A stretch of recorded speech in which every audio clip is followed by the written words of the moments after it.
The Town of Rome Board meeting to order for Thursday, July 21st at 5 p.m. Number 2, roll call starting from the left. Jamadi here. Minter here. Asdell here. Goldman here. Bauerheit here.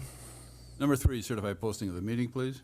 I certify that on Friday, July 15th, 2022, the agenda for the Town of Rome Board meeting for Thursday, July 21st, 2022 was emailed to the Wisconsin Rapids Tribune at 2:55 p.m., posted at Rome Town Hall at 2:50 p.m., at Quick Trip LLC at 3:10 p.m., and at Nakusa Port Edward State Bank at 3 p.m.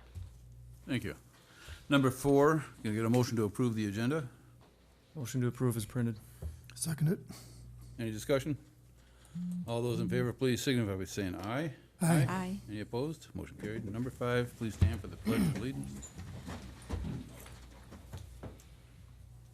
Allegiance to the flag of the United States of America and to the republic for which it stands, one nation, under God, indivisible, with liberty and justice for all.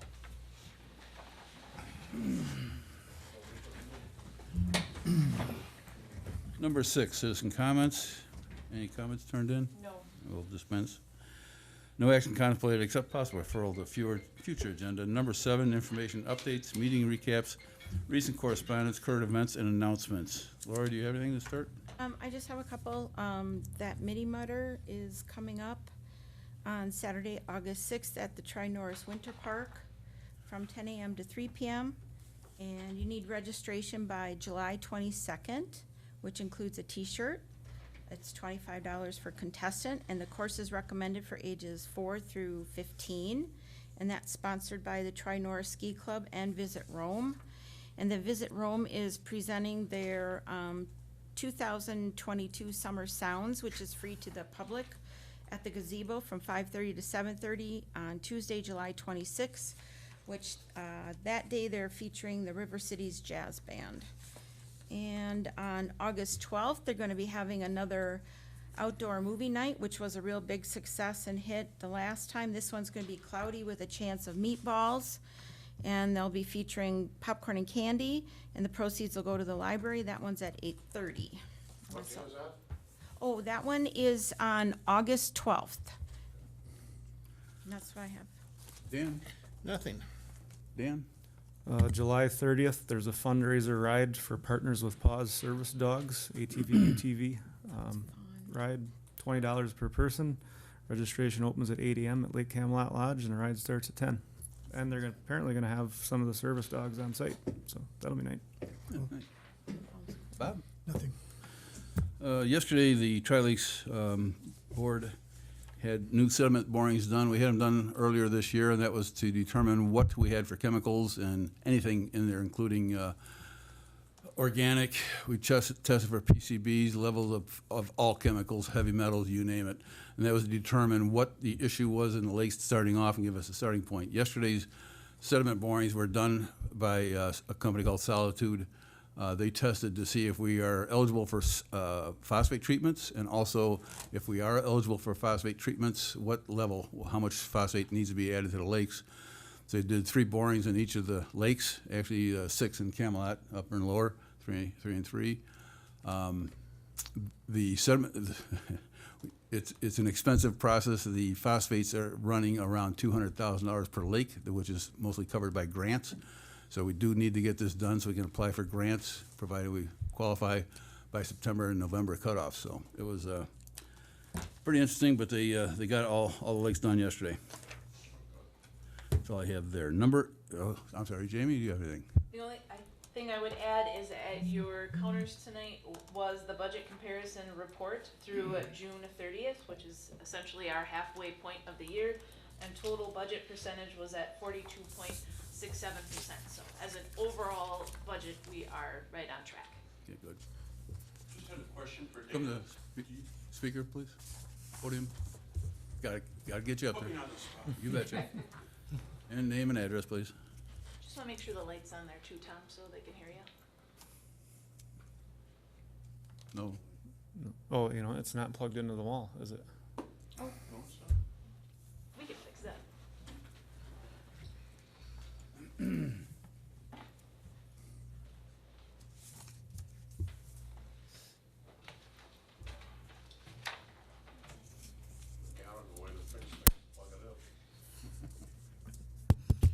First rule of IT. Reboot. Name is Tom Beal, live at 314 Wave Trail. I just have a question for Dan about the Partners with Paws ride. Do you have any idea what time they're expecting people back to Camelot Lodge? I do not. It's a question I've been getting asked Yeah. on for the club, so. If I had to assume, it's probably 4 o'clock like the other rides have been, but, yeah, that's a right. good question. I'll Try to I'll get some check with one of clarifying the other information. guys then. Thanks. Okay, number 8, department committee reports.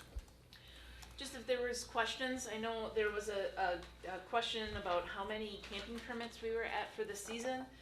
That isn't Emily's report, but 484 total camping permits sold in 2022. And 199 of them were sold from Sherwood and Camelot. That's a change because we usually had them sold at Pritzl's. So very appreciative to Sherwood and Camelot for being alternative sources for buying those permits. But 484, so a little ahead of schedule of where we've been in the past, but usually we're around 500 every summer, and we will still continue to sell some, but our big rush time is over. And I do have some questions on some of the reports, please. And in regards to camping permits, the business across the road has been, a couple times I've been in there to buy bait and things like that and other things. He's been asked quite a bit about selling camping permits. Has there been any discussions with him about that opportunity? We could have that conversation. We had extended it out to the two, Sherwood and Camelot, and to see how it would go this year. So maybe it's a potential for next year. Similar to what Pritzl's used to do, we could do that with him as well then? It's similar to what Sherwood and Camelot are doing now. Right, so, yeah. okay, great. And then the questions I had would be, first of all, on the administrator report, I had sent you a few questions regarding the ACED office hours, so I'm looking forward to getting those responses, because I think that would be beneficial during their budget discussions, so that would be great. And then the development of town economic profile marketing brochure, we had discussed, that was what I had met with Jamie about, some other things to keep it board oversight, as we discussed. So I had met with her about some things, so I'll bring a report back on that. But in preparation for the CDA meeting, I'd like to just review some ideas with you further that we discussed briefly. So I'll stop by to set up a time, because there is someone in town that had also offered up some ideas, but I know we're working with Kathy Cuss. So just so everybody knows, we'll talk about that. And then in the fire department, I have a question. What meetings would the fire chief be having with Sand Valley? Is that about the high cap well or the fire signs?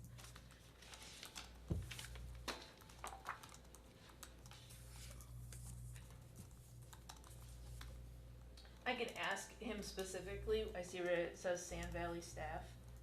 Okay. I don't want to speculate because I'll ask him specifically. Okay, that would be great. And then my other question regarding the reports would be, there's two of them.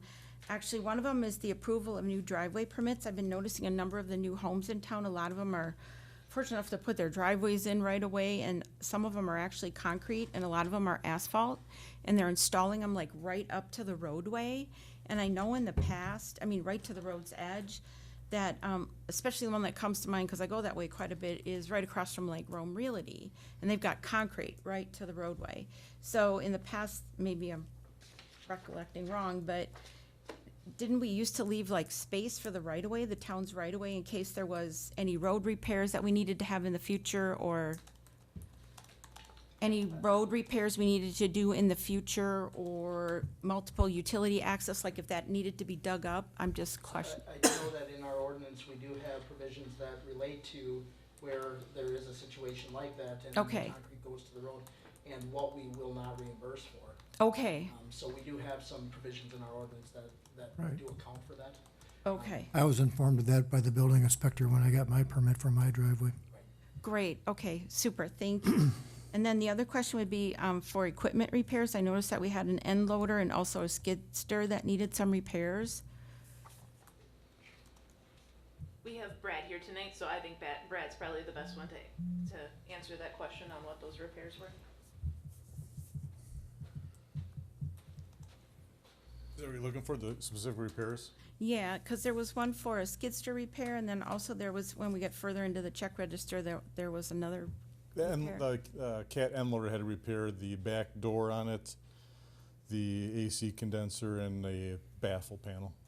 Okay, all right. So it has nothing to do with maybe people needing trading on how? No. Okay. No. All right, thank you very much.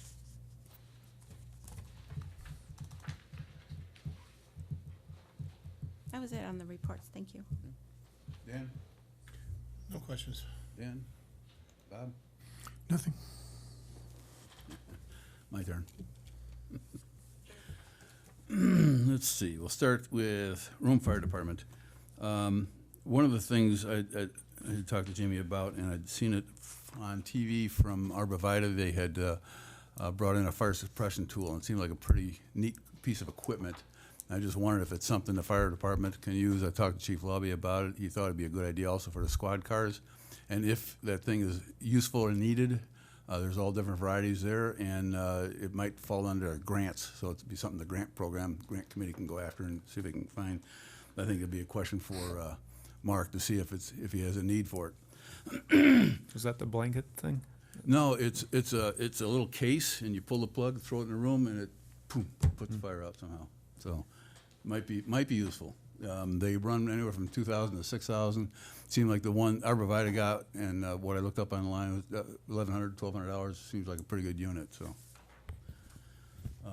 the other thing, Mark put out the report, and we got EMS calls. June was 5, year to date 14. Last year 29 versus 138. Might want to put a note in there that this is Nakusa versus and local. You know, since the Lifestar took over, the numbers aren't quite the same. Yeah, So. and which is why we also include the Lifestar report, because then you're seeing the EMS calls. Yep. And then one other, and this is a shot in the dark, but I mean the graph they put out is impressive, especially for all three towns. But I just wonder if they could superimpose last year's call time from Nakusa. That would really put this in perspective. I know it's a shot in the dark, but see if they could do one. I think we'd have to do that. They wouldn't even have that data. We could get it from, it's available here, but, you know, he could just call, and Chief Lobby's got it, and I think Mark's got it. But I think that would just be very impressive. We certainly could do it as an overall annual basis, because we Just always got the fine. annual reports. I Okay. don't know if they had as specific as by month. We can, Okay, and then, it's less. It's a wonderful oh, yeah. improvement. I mean, it is impressive. I mean, you just look at the graph, again, a graph when you look at scale, it just has a lot to do with it. Two other things on the backside, well, not backside, another one I reported, call volume by primary impression. Two things, we have cardiac and respiratory, and we do have the Lucas unit now for the respiratory and cardiac, but are there other pieces of equipment that might be helpful to reduce or to help them in these calls? Just a question. And then the other one was 20% of the calls were for falls. Is there something, I don't know, if there's anything that could be, anything done with that? Is there a common occurrence? Is there something, is it a steps or who knows? I don't know. Just see if there's anything in there. It may not be anything, so. Question. I think often those are referrals to ADRC for their Yeah. programs. All right, that's one. Rome Department, Water Department. He had 85 digger hotline locales. That seems like a huge number. Any idea why so many in 1 month? 85. Anybody? I mean, they used to be around, I believe, 20 at the most, 25 we used to get for. I can ask Chad if there was a specific reason. I'm not aware of any like special additional project that they would have been completing or that would have been in town. Wouldn't be like Michael's, their work, maybe? for the, but no, that one, because they wouldn't have water over there. No. It just jumped out. It's a huge number. If you got a lot of construction going on, that would be expected. The other thing on the budget report, non-operating revenue was a huge jump, 215%. So it's it's a good thing, it's way over budget, but any idea what that was? We had year-to-date 21,000, and budget was 10. Again, you can come back, no hurry on that one. And the other one was outside services, and she had a note on there that there's an increase in vendor costs with current inflation, but 71%. I'm just curious if that's how much of vendor, we're relying on vendors for things. I know Advantage was doing most of the under road work with the bullet, or whatever you call that thing, And we bought one, I just want to make sure we're utilizing that thing, because it was a savings on that. I'm sure that we are, I will get clarification on those two. Okay. As long as you're asking questions about the Rome water utility, if you're done, I would like to ask a question then too. I was gonna wait I'm till done we with got. that one, go ahead. Are you, if you got another one, then I can wait, but as long I'm as done with you're- water, go ahead. Okay, on their, I noticed this a couple of times, they've got on their taxes to town, is that the payment in lieu of taxes? Even in lieu of taxes. I think it should be properly noted then, unless that's on, because that's not on the chart of accounts for the PSC, nor is it in the audit that the town does. So I think it should be noted correctly, payment in lieu of taxes. I don't know if it's noted that way because of it, that is how the PSC asked for it to be noted, but I can ask that question. Yeah, the PSC doesn't have it listed that way, especially in the investigation that they did in 2013, they don't have it listed that way either. They call it payment of in lieu of, or they call it something else, but it's not taxes to the town, because that's not a correct identification of what that actually is, so people might be confused by that. So I'd appreciate it if you'd look into that as well. Thank you. Yeah, I already questioned that. Before we start the other, I got a bunch more for Brad, so, but just a minute. Park Operations Syracuse, the groom track grant was $550, is that for cleaning the tracks, or is that for, I just want, Dirt Monkey, what was that about? I'll have Brad come up, because Okay. we've done a series of business with Dirt Monkey after the construction of of items out there. What item is it you're talking about, is that referring to? It was $550 for Dirt Monkey, it's Park Operations for Syracuse groom track, is that just for grooming the track? Oh, yes, they came in before the holiday weekend to groom the side-by-side track. How often do they groom the tracks? We groom the track every week, but I had them come in like once or twice a year just to kind of get it back in shape. They built it, they kind of get it tuned back up. We maintain it, but then they get it back a little better. Okay, I had talked to Rome Snow Bandits, because they also have a groomer and tractor that's not being used in the summer. The big one's over at Sand Valley, but the small one's not, but I thought, This is dozer work. yeah, those are, This okay. isn't a groomer, this is Okay. dozer work. Good enough, thank you. And we And are then- reimbursed half of that back through the operational grant. Okay. And then we had $4,200 for a skid steer. That was, it says grant ATV, was that a purchase? No, rental, monthly rental for maintaining grooming trails. And again, are reimbursed half of that back through the grant. So we're paying somebody to groom the trails, is that again with a No, bulldozer? no, no, or- no, that, we groom that, use our staff. I actually run that probably 15 hours a week. I go out there and run that rental skid steer and groom the trails. Okay. We have enough trails and tracks and stuff now. We need 2 skid steers in order to do it. We own one, and then we rent one Okay. to help out. Okay, don't go anywhere. Stay there. No more on that one. Couple questions. I had questions on roads. I'm not a road expert. Here we go. We had 188,000 going out to American Asphalt to pave roads, and I went out and looked at the 3 roads. They did a good job. They look good. However, driving through different areas in the roads, and I've noticed this on most of the roads, it seems like we have a thin layer, and I don't know the difference on roads or what you do on these things, but it seems like we have a thin layer, maybe a ½ inch, and there's holes all over the place, everywhere. What causes that, and what is the remedy? From brittle asphalt down below. Those are roads that are probably chip seal with, you're talking like the black roads. It's the old slag seal is probably done, I'm guessing well over 10 years ago. But it looks solid underneath it. It looks like it's just, like somebody No, just shaved it It's off. brittle blacked up underneath and that can't bind to anymore, so the whole thing is popping off. Because combination of things, a lot of those roads were old cold mix roads. They aren't a hot mix. It's actually a good bound together material like there is now. So it's just a combination of old roads and brittle material. What's the remedy? Pulverize base and pave. Will the mastic help to fill those holes until they are pulverized? Yeah, we can do some patching on them, but I know what you're saying. There's miles and miles and miles of roads that are like that. Oh, yeah. Oh, If yeah. we started on one in a town, we'd be lucky to get halfway through by end of the year. And one other thing, I did notice that along the roadways, along the sides, there's a lot of crumbling going on. And actually, I mentioned to Jamie, I do have a picture on Lilac that was just done, Lilac Trail, right at 317 at the markers, people's home. There's a depression in there. So I don't know, maybe it was compacted. I have no idea, but just something to look into. The road that was just paved? Yes. Yes, when they came through and shouldered that, they tore that up and they plan on coming back and fixing that. Okay. They know about it. And then what about all the crumbling on the side of the roads? There was one of our residents complained about his road. I went down and looked at it, and the road's not in bad shape at all, but his comments are on the side of the road, and it's more aesthetic than it is, again, but how do we fix that?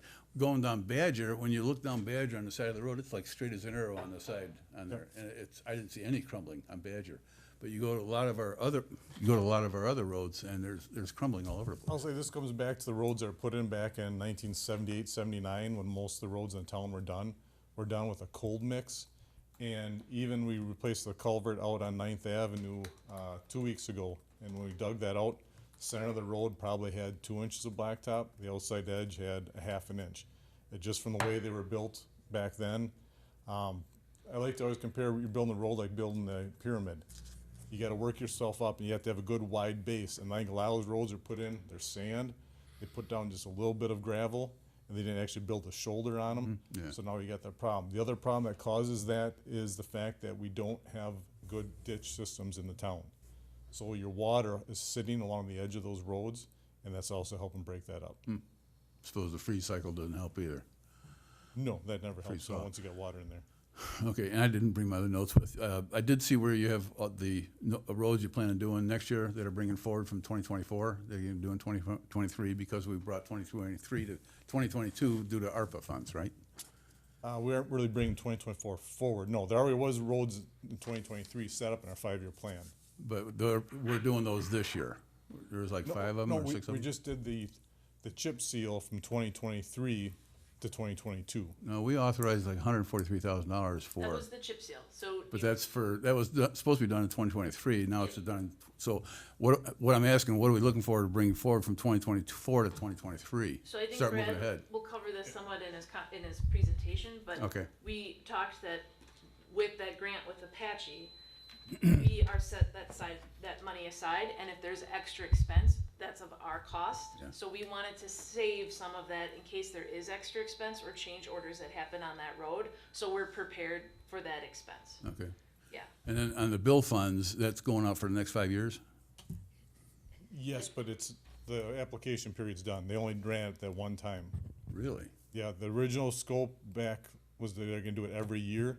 Yeah. And they came along and they said, nope, they're only doing the one because they had enough applications that they're gonna now fill it for the next 4 years off of those. Wow. So the county, they put in for County M, they didn't get it this year, but maybe they'll get it next year, but they can't resubmit, it's already in the process. Yes, yep. Interesting. Yeah, okay. That shoots that down. It's in on roads. Derek Hughes. While Brad's here, I don't know whether this is reserved for item 14 or not, but the mastic machine, are there plans to fill in some more of the dipsy doodles that we have on our road with that? I think we could save that for item 14 as part Fine. of the That's overall good. presentation, yeah. Okay. Derek Hughes, I'm not saying it's a concern, it's just, I think it's an opportunity. We own it. I just don't know if I was a businessman, if I'd be operating it like that. And I think there's goals and challenges we can come back later and say, work on it, but it's something down the road. But I do have questions. What's the term, and maybe if Nick can answer, term of our contract and date of expiration with Rapids Angel? We just recently renewed it. Yeah. I don't It's know a offhand. 3-year contract, and we're in the 2nd year. Okay, who was on the committee? Was anybody on the board involved in that? Yeah, we went through the board. We approved it here. We Yeah. approved it, but was talking about setting it all up. I mean, in the conversations. Because again, we go through, we approve, yeah, it's rubber stamping things here, and I'd like to see a little more background on it. How long is the contract good for, first of all? 3 years. 3 years. And it's been a contract for, I mean, we've had it in place, we'd have to go back and look a number of years. I mean, as long as we've had Derek Hughes, I think there's been that agreement, They so, owned the original parcel. since the 70s. They own 20 acres in there. We own the other 600 and some odd They- acres. 60 acres. There's 20 that's being used in the track right now. There's 40 off to the side that's, I don't think is being used as track. It's being It's down used. further on Ninth. It's Is being it? used. Yeah. We use Well, it's just 60, an outside track then. It's just part of the system? well, it's a trail that we use, so we have to pay the lease for that, the use of that property. Okay, so we're paying them $11,000 a year to use those, that 60 acres 60 out of acres. 600. Wow. And then, see, that's why I wanted to see an operating statement, because, you know, if it was a businessman with that, I'd close it tomorrow. Because we're not making money, right? We make a little money, but we wouldn't make any money if the state takes care of half of the operating cost up through that operations grant and then our special projects, right? So the trail builds, the acquisition of land, that's been taken care of through the granting process. But they also pay 100% of the lease. They do pay 100% of the lease, yes. Which lease? The lease with Lease we're Rapid talking Angels. about. So although it's $11,000, it's submitted as part of, Okay. That's why operating statement would show that?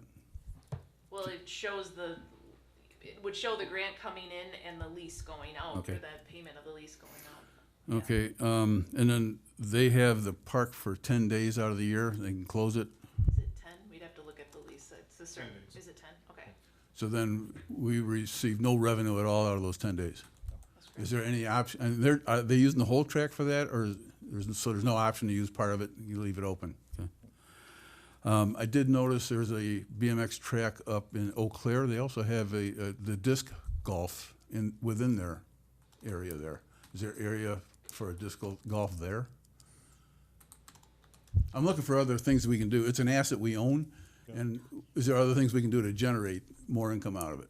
I guess there would be, but how would you patrol that? Would you want Don't go into the details yet. Just, is there space for it? Then you look and see, here, you make the proposal, and you come up with the ideas. You know, you look at like a SWOT analysis, but then you start with that. You don't start looking at issues. You start looking at possibilities. I look at the functionality of it, but with the fact that it's fenced in right now, They can do it up there, so it means it can be done.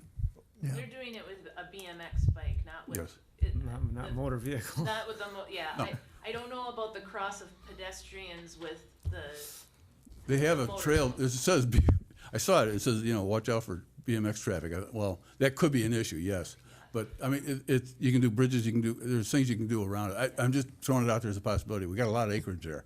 Is a lot of that acreage unused? I don't know. we also, I mean, we talked at Parks about the potential of a disc golf at the school forest. Yep. Or at, the Twin Lakes Park. Yep. Those are pedestrian centers, they're relatively flat, they already have parking lots, they might be a good fit.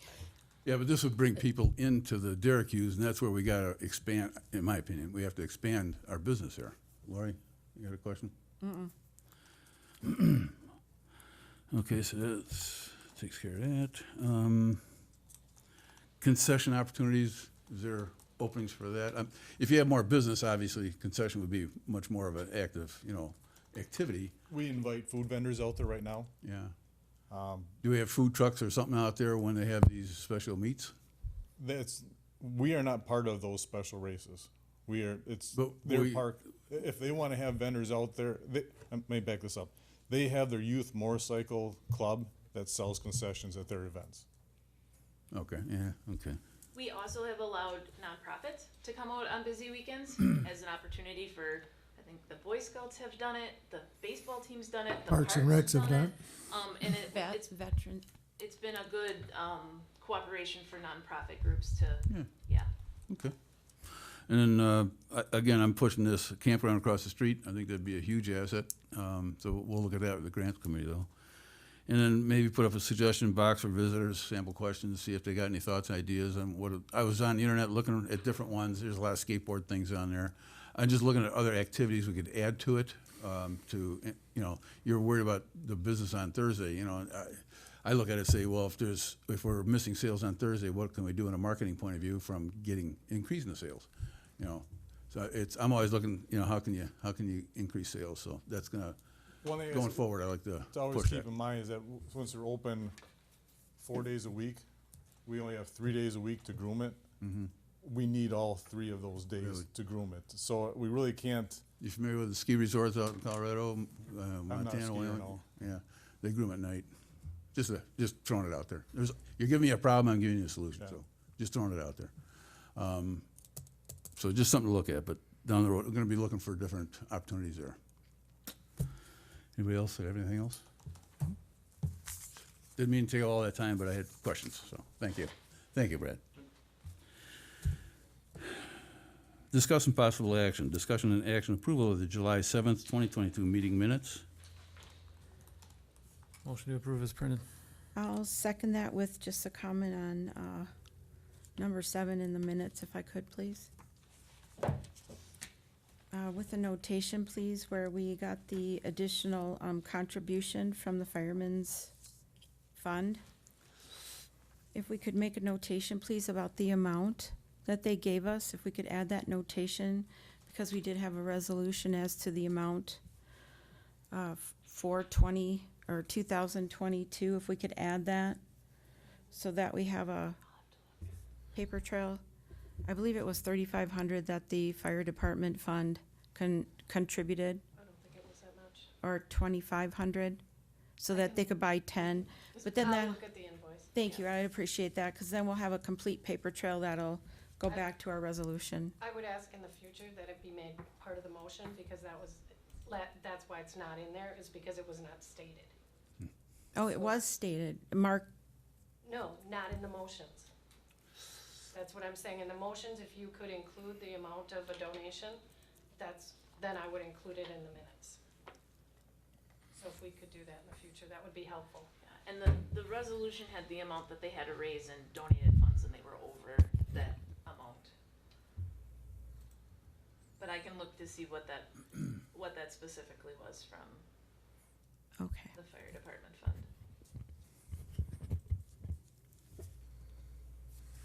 Okay, I thought I did that my second, but you're saying in the original, back on that date, you're saying you wanted it. Right, I would have I liked see. it, I would have liked to have included it in the minutes. I see, all right, I So- understand, so I'll just second the minutes as they exist then. I can add it if she wants to look it up, It's $3,421 was the fund's contribution. but I do not think that's what came through this week. No, we'll do miscellaneous billing to them to get payment, yes. 3,000, $421.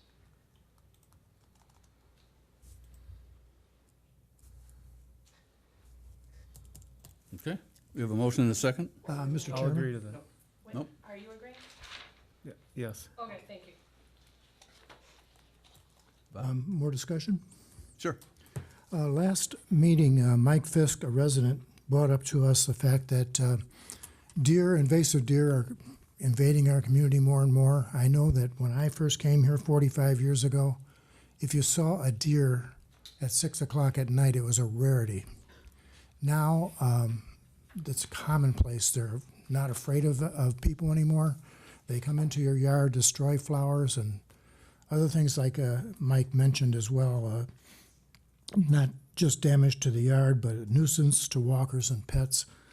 I don't know, are we just going to let that go, or can we form a committee to talk about it at least and study it? That's an item for next agenda that we would bring up under next agenda items, and we could add it Good, to the next agenda. I don't for want to let that thought go. Yep. I'm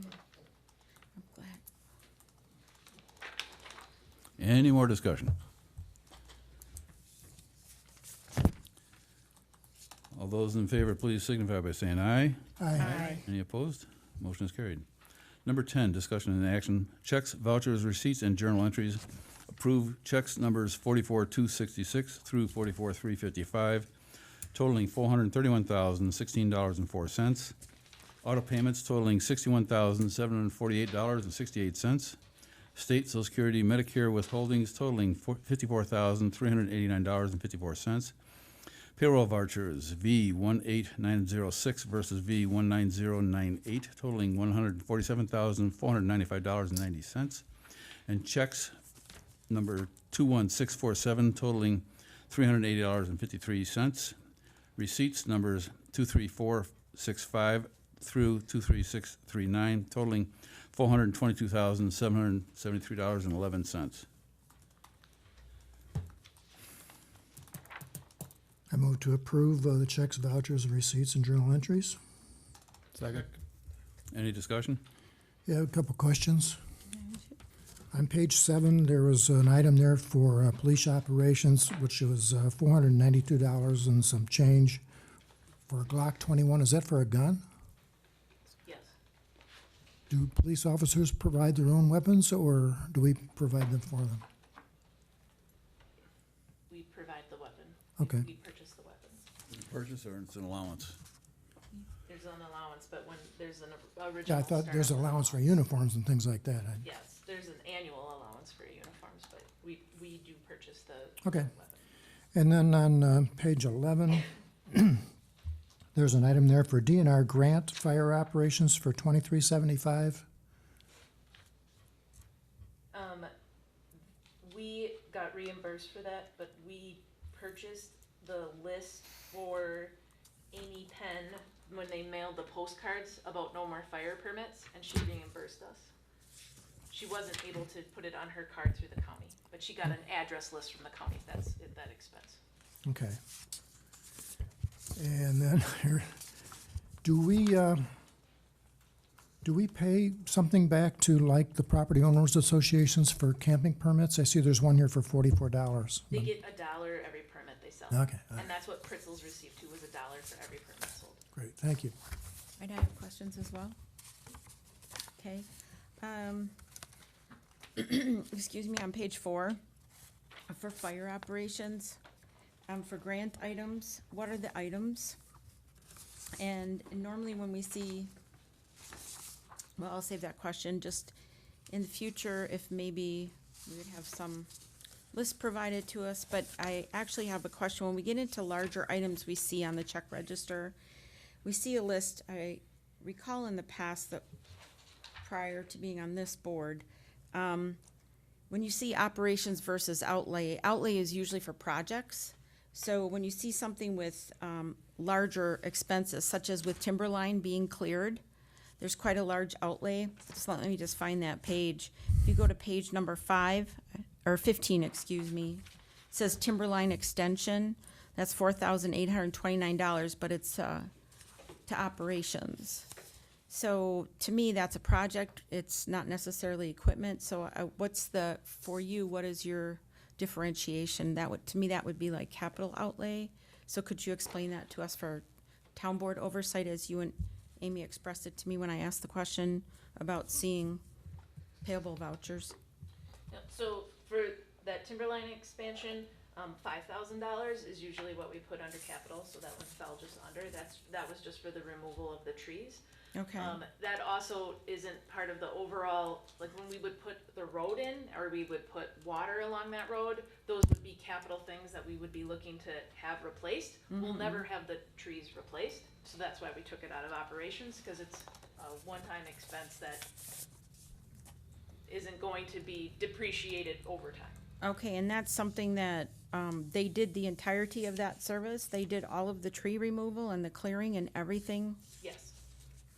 Okay, all right, and then, I don't know, did we assist with any, okay, so I'm sorry, so we must have, what did we assist with them? But they took down the trees. Yeah, they did 90% of it, we just helped haul some stuff out. Okay.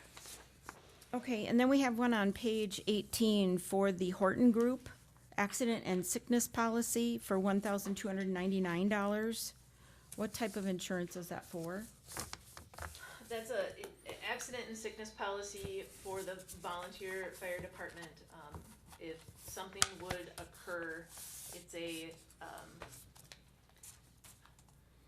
accident and sickness. So essentially, if they would be hurt in the course of their work as a volunteer firefighter. During their firefighting? During their firefighting. Not while they're in training or while they're training here and they have workers' comp? It could potentially be, while they're in training or while they're in service with the fire department, yes. So it wouldn't actually have to be in the actual fight of a fire, it could be while in service with the fire department. Okay, and then again, outlay versus operations, you have a 5,000 cutoff now. Okay, thank you. And we can pull that invoice for those DNR grant items, I don't know off the top of my head what those are, but we can pull that invoice and, We can scan it to you or to the whole board, whichever is preferred. Okay, because there's a couple of large ones in here. All right, thank you.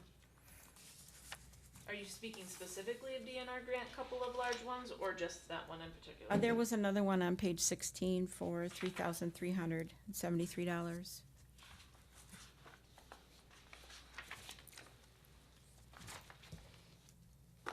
Got it.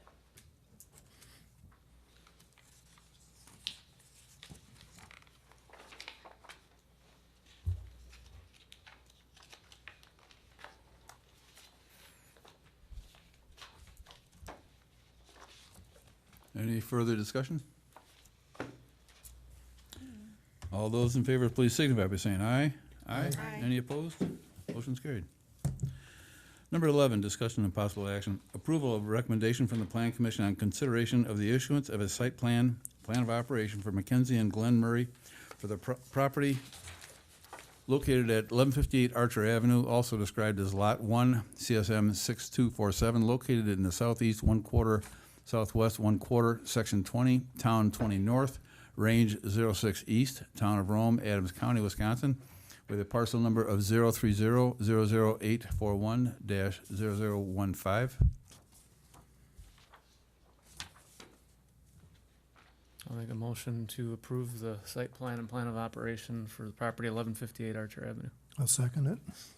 Discussion? Are they in Arrowhead subdivision, or are they just? No, they are not in They're Arrow. next to it, and it is, it is zone B1? B1 business, yes. Can I ask what they're putting in? It's a, right now it's a, Eagle's Nest. yeah, it's Eagle's Nest, so it's a vacation lodge, and this would be an additional Unit. building, yeah. They have 2 buildings there now, this would be an additional building.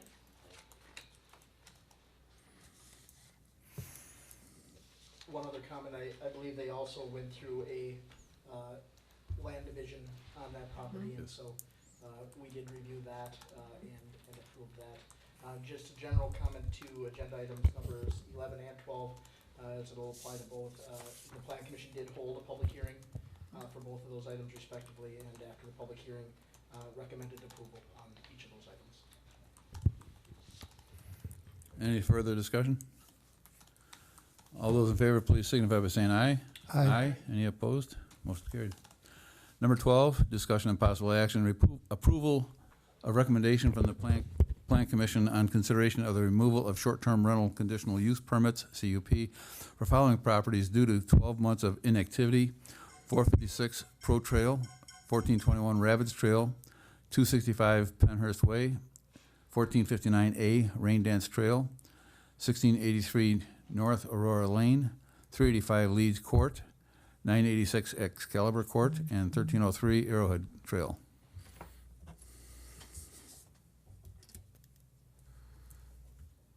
Motion to approve the, removal of short-term rental conditional use permits for the addresses listed in the agenda item. Second it. Any discussion? And they are getting notification on this, correct? The letter they received was included in the packet. Okay. Any further discussion?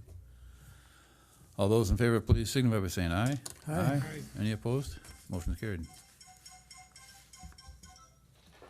Number 13, discussion of possible action, approval of declaration of condominium documents for Mammoth Condominium as a mortgage holder on the property. I can give just a little bit of a background to this. As you recall, the town had considered and approved both PUD project plan amendment for the condominium development or the condominium units, and subsequently released the mortgage for unit number 2. Under state law, where they're doing condominium declarations, it is a requirement under state law that any mortgage holder also has to approve. You see in your packet, there are sign-offs from other mortgage holders as well that are required. So we are required to approve that. In your packet was a memo from the administrator which covered this. Also, just calling your attention to, you of course had the declaration document in your packet. Page 22 does have the mortgage holder's rights. That in combination with the developer's agreement that we currently have, means it's adequately protected. But it is a requirement for them to record with the county any condominium declaration, since we are a mortgage holder.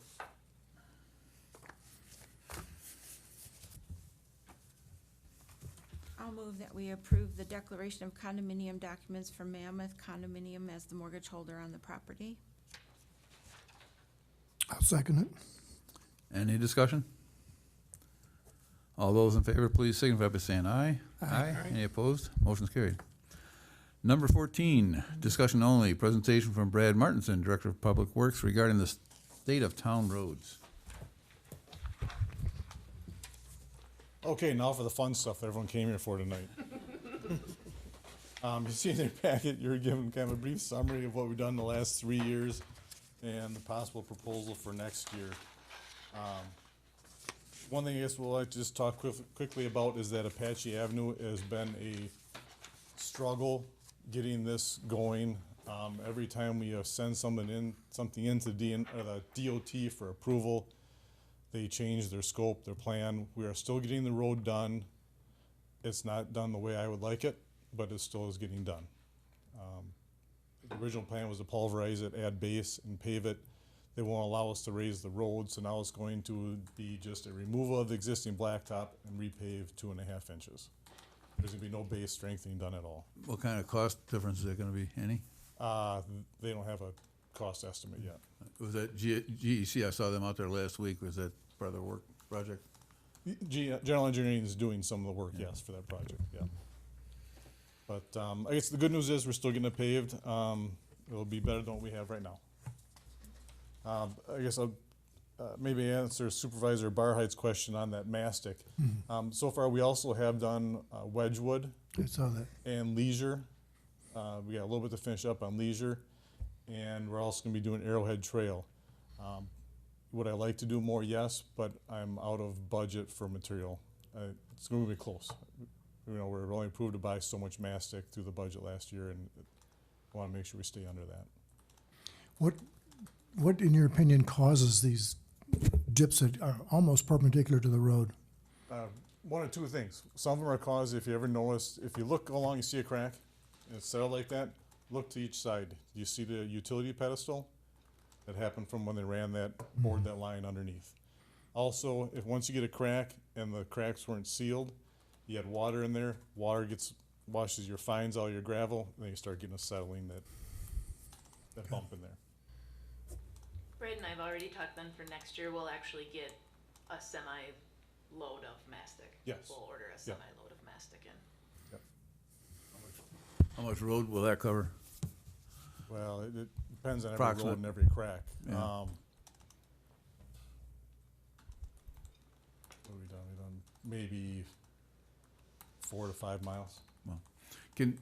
Next time you use the mastic machine, can you give us a shout out? I'd like to see the thing in operation. Yeah. Yeah. The other thing, I guess, one thing, everyone likes to kind of look at the negative stuff, but maybe look at something kind of the positive here. You'll note on the last page I typed up, after the 2022 road projects are done, of the 134 miles of the paved roads that we have, 9.1 miles are gonna be rated 4 or less, which 4 or less is construction, need to be rebuilt. And that's only 7% of our roads. So that is a very good point to be at. And if you look at the graphs that are thrown together, 54% of our roads are rated in that 7 to 10 area. And one thing that I guess everyone gets surprised by when they see these numbers too is also how many miles of unimproved roads we have at almost 15 miles of unimproved roads that also have to be maintained. Do we close those in the winter? No, We don't plow them? we do plow them, yes. Keep 'em in the winter? Wow. Yeah, we have to. I don't know, they're not the priority to be plowed in the winter, but yeah. Yeah. Did something change that we have to? Because this is not in the too distant past, like Adams was never done, and now it's done. We don't, like I said, we don't do it every time. We wait till some snow gets on it, gets packed in. And then we go out and just kind of take care of the top of it, so it keeps it drivable, in case someone does need to get through there. If I don't, I get phone calls. That one guy that wants to get through there one day.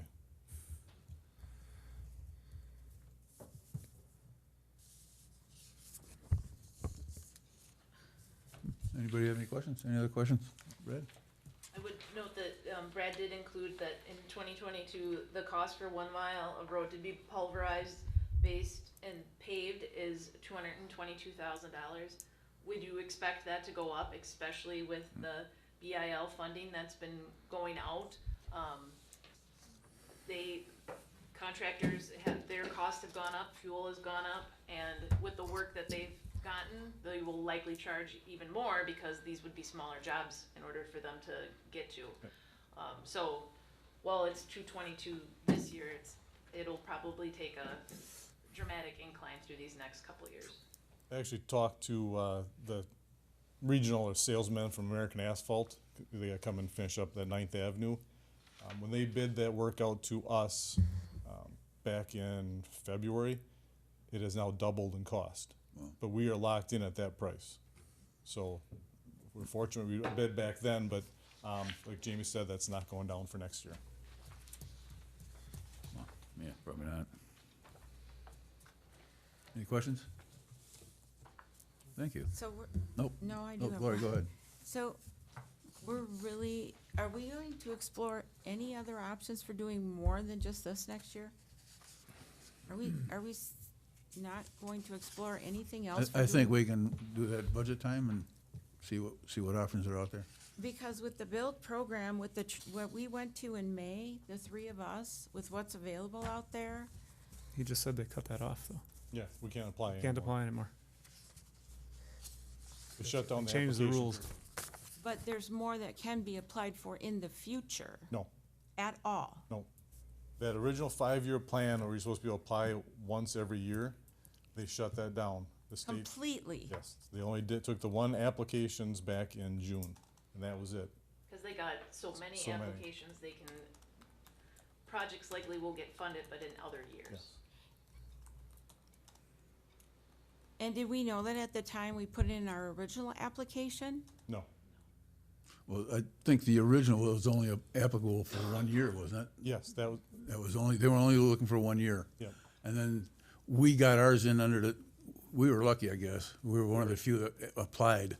And they were disappointed that they didn't get some more, so they did extend it. And when they extended it, We didn't Gates put in when opened they up. extended it? Well, when they asked for the original applications, they asked for projects that were ready to go. They wanted Yeah. no purchase of road right away, they wanted no special circumstances, that were regarding the project. So Apache made the most sense, cause we didn't need to purchase any additional road right away. Okay. Yeah. Now, could things have changed with this program quite a bit? Could things change in the future again? For sure, because they seem to I change understand that part of it. quite a lot. I will say, now that we've gone through this process, we had the shovel-ready project was ready to go. So we didn't have to do a whole lot of design. Right. If we had to do it the way it needs to be done now for the next 4 years, my recommendation would be not to apply. time factors and, yeah. It's and gonna costs. cost more money to do it through the state program than it would if we did it on our own. Well, Because you have to add, you have to have a plan set design, $100,000 for a plan set. You have to go through the DOT's bid process, which is 15% of your construction cost. Then you have to go through DOT's construction oversight. A lot of towns turn the money down. the county was fighting for it and they didn't get it for County M. But, Which they've been trying to do the rest of M since about 2016. And again, a piece of the road budget for next year that we'd like to just keep in the mindset is if we do have a change order with Apache or costs do go up and the state isn't gonna give us more than the $574,000, all of that additional cost is on us to get that Right. road done. So we want, to add additional projects the next year, we need to make sure that we would be able to cover those costs if something would occur with an Apache to get that project done. Right. And I believe we were the only ones in Adams County that received any funds. And several of us were, Supervisor Goldman and Supervisor Jamadi were at the Jewel meeting, and even Jewel Engineering Group with the Link the Lakes project said, you know how fortunate you are that you got one. Right. Well, people see our name for many, many reasons, and they recognize that, and there's a reason for that. So when we can get things, we should definitely take advantage of them, but, all right, thank you. Anything else? Thanks, Brad. Thank you. Number 15, discussion and possible action, 2023 budget priorities discussion. This is a continuation from our last meeting. We did include a brief memo in the packet that just again listed those dates that the special board meetings will be regarding budget, and then that annual meeting, you'll actually see at a future meeting, we do a resolution selecting that date of Thursday, November 17th at 6 p.m. for our budget, our town meeting and budget presentation. Then below there are just, again, to start conversation, items that have either been emailed or that we've heard or that we've talked about internally on items for budget, potentially priorities for budget for this next year. So it's really an open conversation as department heads start to assemble that first draft of what are we looking to see as priorities. Obviously, it's not an all-encompassing list. We know that roads and Firewise had come up as priorities previously. Those were worked into the budget last year, but we wanted to give a starting point for the conversation. Again, look at a lot of these things, I think, with an eye towards if there's any grants on any of these. So I know some of the police might be there, but public works, who knows? The cops one is well, I appreciate the comments about grants and that, and there are some grants, but sometimes grants, having been exposed to a lot of those in Health and Human Services at the county levels, a lot of times they'll give you grants for the first couple of years, and then you have to make up the difference in the following years, and sometimes that's often difficult. But in regards to what we have before us this evening, I'd just like to comment on the ones that I submitted to Jamie. And the first one that I had submitted is actually in regards to the police officer, which I had actually requested in regards to a number of the issues that keep coming up this year, especially with the boat patrol and other things in town now with a store that's open year-round, and code enforcement and other things we have going on in the town. And I put in a request to have budget numbers for a full-time police officer added. And if anything, maybe we should think about a 3/5 time person for public works before a 3/5 times police officer. That would be my opinion. The 4 at the bottom were my requests, and actually those aren't priorities to me. They were just simple numbers I had asked for. The one in regards to the cemetery, I've been asking about as a citizen and as a board member in the past, and they were actually, that cemetery's starting to fall into disrepair in some regards. Some of it has to do with people that disrespect the property in general, and it needs a general cleanup. And then the other ones at the bottom were just some things that have to do with the roads. We have a number of roads and signs that are unreadable, falling into disrepair, dented poles knocked, sideways. That may be somewhere it could fit into the budget that someone in Public Works can maybe take a look at, and maybe it could fall somewhere if extra money's available. The last two were just simply something we could talk about, I thought, at CDA. I didn't expect to be a priority, but something that maybe would just make the Rome Town Center look a little bit better. But my priorities would have to do with the ones you asked me for at the beginning when I was reelected, and that would be the roads, because 3.7 miles is not enough if we're gonna keep falling behind like this. We have to think about something a little bit more serious. Full-time police officer for year-round enforcement, especially as our population continues to grow. And then something on a smaller scale is respect for the Spring Branch Cemetery as it's falling into disrepair. Thank you. Anyone else have any? I'm sure we'll have more when we jump into it. Jamie, anything else to add? Unless there's something that supervisors, additional comments, things that you want to make sure are on the list. Well, it's probably pie in the sky, just with given all the other priorities, but it would be really nice if, that bookmobile thing fell apart with Adams County, would be really nice. Is there something that we could do with Big Flats and Monroe, for a bookmobile? But in terms of fixing roads versus a bookmobile, as much as I would like the bookmobile, fixing roads probably wins out. That's a potential grant one, though, that we could add to the news list. Yeah, Grants, yes, for the other thing I'd like to see is, obviously, you mentioned Firewise. I'd like to make sure that we continue that for the whole town. The other thing is I'd like to see a small increase in the parks budget to cover some of the other activities we're planning on and we'd like to do, like the kayak launch next year, maybe at Walden and 9th Avenue. And we talked about disc golf. We might want to spend some money to do something like that. Yeah, we found there's probably grants on that too. Yep. It's amazing what's out there. Well, you can sell naming rights to the holes. Advertisement. I like the way you think. Yes, that's a great idea. I'd wanted to do that out of the trap shooters too. All right. Just not in a UTV trail. Anything else? All right, number 16, discussion and possible action. Continue conversation on safety concerns, lake bed soil disruption, and shoreline erosion caused by wake manipulation devices on Lake Camelot, Sherwood, and Arrowhead, specific to A, eligibility to provide input, B, method input will be provided, and C, begin assembling input questions.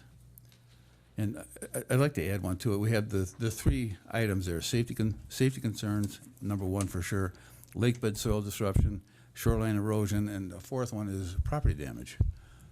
If somebody's got a boat on a lift and a wave comes in while they're trying to park, I mean, I have had two friends have experienced it so far, so there's another concern there. There was a brief memo in the packet along with an updated PowerPoint. You'll notice on the front, I did V1 and V2 just so we can keep track as we add to the discussion. Chairman also had me distribute it, was at your tables tonight. This is 6 pages out of that Presque Isle study that was the essentially the science behind. And I don't know if you want to speak to that. I would, yeah. Okay. I read through the whole 29 pages on the Presque Isle, and I thought it was very informative. And I've read through many, many reports from different states, different sources, different activities, and a lot of them are offering opinions without backup. I pulled these 6 pages out of the Presque Isle because all of their occurrences there, they have backed up from studies and from other actual measurements and things. It's not just opinions, it's a lot of actual data.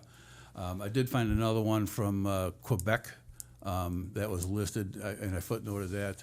And I did apologize, I didn't put where this came from, but we have some copies up here for the audience as well.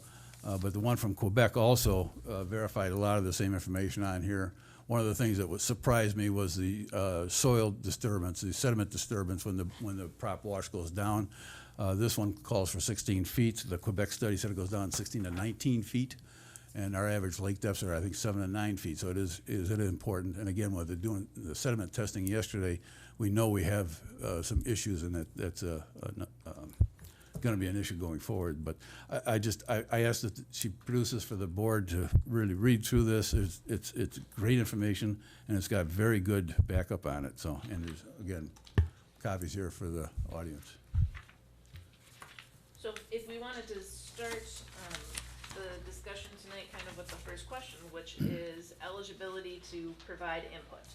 So I just put, this is slide number 3, what are the goals regarding getting input? Is the goal to achieve 1 input per property? Is the goal to achieve 1 input per property owner? Do you want different input versus permanent versus seasonal? Is it specific to Lake District? Is the goal just to get as much input as possible and we determine the weight of each input? Like, what's the determination of that would lead to method? So what's your differentiator between one input per property and input per property owner? If you jointly own property, some properties have as many as 30 owners. Do you want 30, do they get 1 vote or do they get 30 votes? Inputs, I shouldn't say votes. And originally, we talked about the referendum, but again, the referendum it excludes people that should be included and includes people that probably shouldn't be. if you live here and rent, you're eligible to vote, then you can have an input, but you may not have a skin in the game. However, people that don't live here, that live out of state, own property, they have skin in the game, and they wouldn't be included in a referendum. So, I mean, it sounded good in the beginning, but I think that one's, in my opinion, is off. I mean, you can use it for information, I guess, but you got to understand where it's coming from, and you have to weight it, I guess. But renters who live here do sort of have skin in the game because they pay rent to the property owner. So, But the property owner is the one that's got the long-term interest. The renter is here. yeah, but maybe the renter wants to rent here specifically to use the lakes for a specific reason. Or maybe the renter is renting because they're building a home and they need to rent before they go to their Okay, home. well, Yeah. that's why we're having the discussion, because it's just, I wouldn't turn anybody down, because somebody might come up with an idea or something we know nothing about, and just, hey, that's a good idea. Yeah, I would think we'd want to get as much input as possible regardless of the source, so I would go with the last bullet item in your presentation here. I think with a hot button item like this, that's kind of a bad idea. I'd want it restricted to the boundaries of the town, anybody who's got interest in property here. Well, we can weight it by, you can put a survey out there. I think the gentleman from Mequon had mentioned it. You can put a survey out there, and you can put a unique number on there, so you know where they're from. You still gotta have identifier. Yes. So you could weight it then that way too, or just, again, it's gonna be the board vote. We're the ones that ultimately have to vote on it, but we have to use it, the input, so. More opinion, please. I would just like to ask a simple question. Ultimately, what's the goal of getting all those different opinions if it's gonna bring us right back to where we are right now, we have to ultimately vote? What's the ultimate goal of getting all those opinions? To see where the overwhelming majority lie. For what? For what? Ultimate overall, We're not there yet. We'll come up with the questions and then figure out what makes sense, what but doesn't. if may I just simply ask the question that if we already know that it's a problem to have the wakes, and we know it's a matter of shorelines, and we know it's a matter of safety, and we know it's a matter of all these other issues, by putting people off and putting all this effort into asking all these questions, and it's a decision that's ultimately coming back to us as leaders, that we as leaders have to make. Why couldn't we just make a slight modification to our already ordinance that we have with all the laws that are already out there for preventing safety and destruction to the properties that we have, and say that you can't modify or do anything to these boats that you have to put anything on them that's gonna modify or magnify these wakes that'll cause destruction or create a safety issue to other people using the lakes. Because in our That first will be- discussion, the five of us agreed that we weren't gonna dictate that to the town. Right. No, we weren't gonna say you can't have your boat on our lake, cause No, that we know would be a Supreme Court We were issue. going to get consensus from. Yeah, I think as much as we oftentimes can. we're criticized for making a snap decision, and this time, I think what we want to have is as much input as possible so that people feel they've at least had a say in the matter. Well, I understand having a say in the matter, and that's respectful, but if it's a matter of, we already know it's shoreline destruction, we already know it's a safety matter, and we already know it's all these things, and it's gonna come back to us, cause we're gonna hear all those same things from these people that are concerned. They're telling us that already. It's just a matter of creating an ordinance that says, all right, you have a wake boat, and it's gonna have these things on it already as you purchase it. You just can't add more of this to it to make these waves this much bigger that are gonna hurt that property owner's shoreline, or create algae, or gonna do this. It's gonna have a ballast on it already, right? Cause I've read all of these things already, and I've read all this extra stuff, and I've gone out and spent time and looked at these things. So it seems to me sometimes it's visitors here that are bringing these boats that don't know our lakes. And if it's new people, their neighbors are gonna teach them real quick, right? So if it's a ballast that's already on a boat, and I've talked to boat dealers in the area, one that's right down on our own, right here in our neighbor, just give me a few minutes here, humor me. So if they're gonna go and buy a boat from a local business dealer, and it has ballast on it already, or these other things, I don't remember all the terms, but they're in all of this stuff we've got, or if you went online or talked to somebody local that sells it, and they add something to it to make it heavier. You could just do that with gasoline or 10 more people. You can do that with a pontoon boat. They do it with water. Yes, No. you're, Well, let's not get in that discussion. let's okay? not argue, Carl, because I We're went not around gonna get and in that talked to the discussion. boat Let's get dealer. back to the eligibility of the folks here, Sure, okay? okay. This All is, right. this is the subject. All right. I was just saying, you can, and this is something they even suggested. We've got laws in place and no modification, alteration, or addition to the equipment on the watercraft as it was originally purchased that would magnify a wake beyond its original state that's gonna create these huge wakes. Okay, you so buy that's a boats question we with- can Makes ask. sense. All right, okay, all right. All right, Anyway, then I'm eligibility wrong. to provide input. What are, can we come to agreement? Should we get it from everybody? But Yeah, wait why it? not? Why I not? mean, Wait, sir, come to the podium. I tried. Tom Kemper, got a place in 1113 Kingsway, 25 years, we got a wake boat.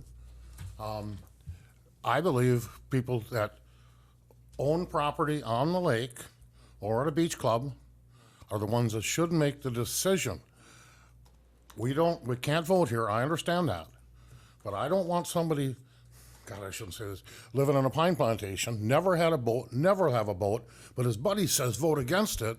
That's gonna tell me and our family that we're paying $5,000 a year on taxes. I can't run my boat. No, that ain't happening. It can't happen. Skin in the game. You gotta have the, and if you guys ran into me last year on a separate issue, if you remember me, about hunting, and I got outvoted, not a problem. I can live with that. But let's have a vote with the people that are on the lake, that are spending the taxes.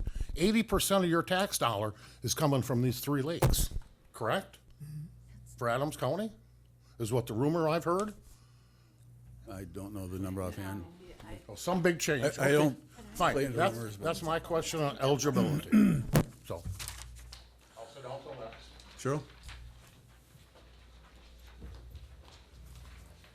Cheryl Dodd, 984 Fall Court. I just want to say that I do agree with Tom. I do feel that if you are a property owner, it doesn't matter if you're on the lake or if you are offshore, that you should be allowed to vote regardless of your status or where you live in this, in this state, whether you're a resident or not. I feel like that would provide a balanced view, of the question, whatever that question is, for the survey. Thanks. Thank you. If we go more towards, let's say, one property, one vote, I think this is gonna dovetail to the next bullet point, but I think there are means in which that we could facilitate that method without a variety of sources, if that's the way you're gonna go. If you utilize a large variety of sources, again, putting the weight that you're gonna put to that input is very important, because you don't know, did I respond to the survey? And did I provide input through my property owners association? And did I, if you would do the referendum, the non-binding referendum question, did I provide input that way? So if you really are thinking one property, one vote, I think there are means in which that we could try and facilitate that, where we would be checking off people as they came in. But there would be no one that could provide anonymous input then. Folks? Sure. Sorry. So as a 3 property owner, Do you get 3 do I get votes? 3 votes? Well, 3 inputs. 3 inputs? You get 3 inputs. Well, Right, and I would say no. I mean, personally, I don't think that, I should have It'd be 3 repetitive, inputs. but- I mean, I know yeah. what my input's going to be, and it should still be one Yeah. One per, input one per, name, yeah. per, You'd have to, if it's per property, or if it's, because several of our properties are owned by more than one person. Yep. Lots of them. Right. I guess this is then, some properties may cheer both for the Bears and the Packers. right? But they would have to work that. Right. You gotta look at the administrative aspect of this too, right? Yes, there would certainly be an administrative aspect. Yeah, I do a lot of surveys at work with employees, and you also have to be careful what you ask for. True. But it's like if the survey is a yes or no, that's one thing. If a survey is a yes, no, and let me provide commentary, what are we doing with the commentary, and how are we addressing that? Because that's the worst thing to do, is to ask people for input and then nothing ever happens with it, or Yeah. right. So True. another thing to think about. Yep. Thoughts? My thought is, if you own property, you should have a say. That's my opinion. Is that one input per property? I would say one input, I mean, wife and I don't agree on everything, but we'd have to come to agreement on this one, yes. And if you own a property jointly with 20 other people, a tract of land with 20 other people, One vote per property. One, get yeah, one spokesman, one, okay. yeah. I mean, it's easy to control, it's easy to monitor. I was just thinking too, you could do a hybrid, that one would be the most important. I mean, the people with the skin in the game, in my opinion, have the most to lose if things go Well, bad. then you should be talking about Lake District's property. Exactly. Tri-Lakes already has a mailing list. That encompasses onshore and offshore owners Both, that have vested yes. interest in the lakes. Yep. Gotta show your gas bill. Yeah. Lori? I'd like to ask two questions. First of all, what do you mean skin in the game, and what do you mean vested interest? Because everybody that bought in the town of Rome has a vested interest. Everybody that lives and bought in the town of Rome has skin in the game. How do you differentiate that, first of all? Well, skin in the game, I meant property owners. And then I do agree that everybody in the town of Rome does have a vested interest, because I believe that properties in the town of Rome are predetermined based on the lakes. However, the probability of your lake value is much higher than offshore. And then further offshore you are, the lower, the less the impact is there. Okay, even But those who live in the Lake District but are offshore, They own beach club rights, and they own property rights. If you're in Arrowhead, you have property all the way around the lake, so you have rights there too. So the folks on the Tri-Lakes District have skin in the game. Well, they have ownership interest into the lakes, let's put it that way. And if you're a shoreline owner, you've got more worries, because you've got the actual property right to the shoreline with damages that you are responsible for, or liable for, we'll put it that way too. So you're not gonna please everybody, but Again, we're seeking public input too. We're not voting on this. It's not a binding thing. true. I'm just asking you don't divide people. We're not dividing people, we're just trying to figure out input, so. And one property means every property in Rome. Yes, it doesn't mean just properties. Tri-Lakes. That divides people. People, property owners that have an interest, direct interest in the lakes. So you would want one input per property in Tri-Lakes District, not one input per property townwide. Right. That's my thought. The 3 lakes, Yes. okay. And those that own multiple properties, parcels? One vote. What about a joint owner that maybe owns all of one parcel and is a partial owner of another parcel? One vote. But even though that other partial owner of the other parcel doesn't get a say? You just said Tri-Lakes, but you're talking town. How does? I don't understand. I feel like we just restarted this conversation. It was gonna be one input per property. If there's multiple owners, they'd have to figure out, there's only gonna be one person that gets to make I that understand. decision. So we're taking one input per parcel. Right. One in per parcel, but multiple parcel owners still get one input. I'm not sure how you would do that. How We how do you it, gonna do that? do we do it? Well, I don't know how we differentiate it, but you can do it. You list the names, and if the property Because I flows could own there. 4 properties and one might be in A trust? a trust, One one might- might be in my name. I have Well, if your many name comes property up owners like that. if your name comes up twice, one gets tossed. I mean, But some of Well, those if it's in trusts a are not in trust. the name. Yeah, it would. some of those trusts are not in a name, they'll say. What's the Lake Arrowhead probability? Trust. What's the probability that's gonna have an effect? Is that, are we talking two properties, 15, 20, 50%, 20%? I say hundreds. I think we're making it Hundreds. overly You're complicated. talking about all the combinations? Yes. You're not talking votes on that per property, you're talking opinions. Yep. So their opinion is gonna be the same whether they have 10 properties or one. Yeah, but we're looking, then you have 10 opinions at this level, you know, it's kind of, it's gonna Right. influence it. Yeah, but then you can, if you're tracking it by email address or name, you can go, okay, well, you know, Cheryl Dodd put 3 inputs in, well, we're gonna take 1, because my input's gonna be the same, right? We're gonna take her 1 input. We're just talking about this trusts, and I know what she's talking about, there's a bunch, there are a lot of trusts out there, and there's all different names. How about one input per property in the Lakes District? Make it simple.